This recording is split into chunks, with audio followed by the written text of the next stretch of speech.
ceithre rangana dhéana leis an the Specsavers, mar bhí me códonna. I was like, no, I can't.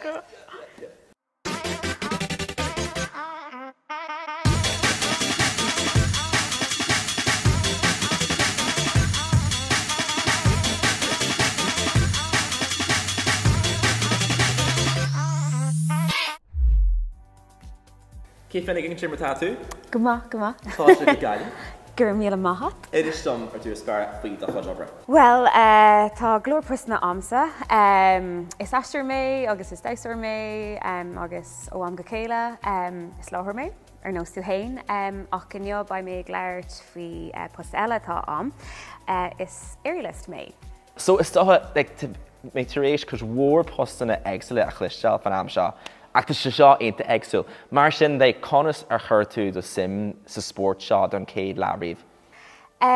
Well, thusaí mé amach cúpla bliain ó hin, agus thusaí mé amach just mar chomh amstere.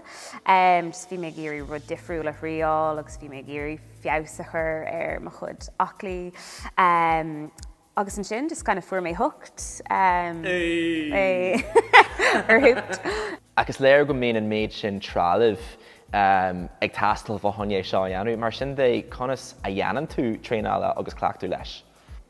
Yeah, tá sé sách physicúil agus sachrúa idir chup, so caiith tú a bheith ag tréáil chuid a lá, le cín tú go maiid tú sách láidir agus go maiid tú sách aclaí, caiith tú ara thuairt a churp, so cílíonn sé sin go gaiith tú bí ceart a ithe, so your glossary and your turkey and all that. When it's go mai, dóhan fuinniuh at hunna rudí sinna dhéine. Agus creid an creid sé, nílam in mahanolaí a dtíobh cursaí aerial dancing. I know, right? Ach, tá mé capú ó bheith gurcair ó Cirque du Soleil sa bhfuil gur sport aonta contairte atá gceis leis. An bhfuil mar an danseir ag buint leis? Yeah, tá buail titan an na gcónaí agus caiith tú a bheith, co-muineach caiith go mé, muinean ina tain thuas san air, so, uaireanta bíonn tú cúig nó sé méidir san air, so, caiith tú, agus béidir go bhfuil sé sin tábhachtach a bheith ag tréáil an tamar fád. So, yeah, tá sé contúirteach cínta. Céir é an rud is náireach a tharla dit a riamh?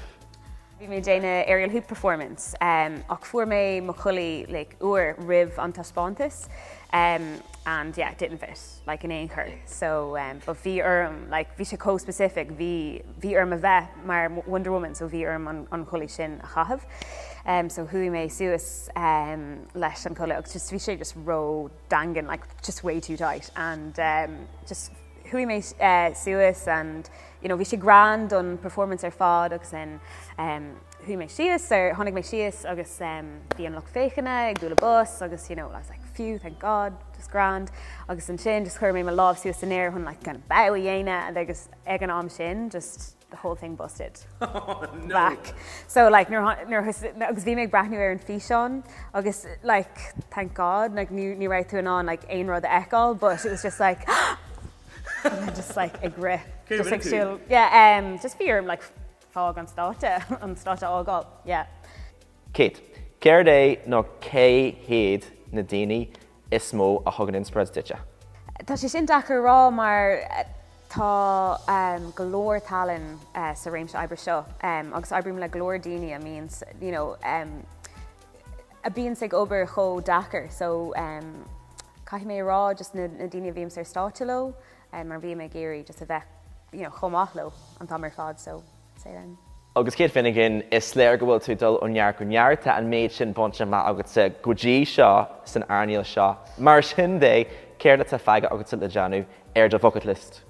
Well, tá go leor foca ar my bucket list cínta, ach sa todhchaí ba mé ag obair le fidget feet ar show hatch, so ba mé ag déanamh túr timpeall na tíre, agus is show álíní de fáistí, so beidir maiid tú an é sinna eáil.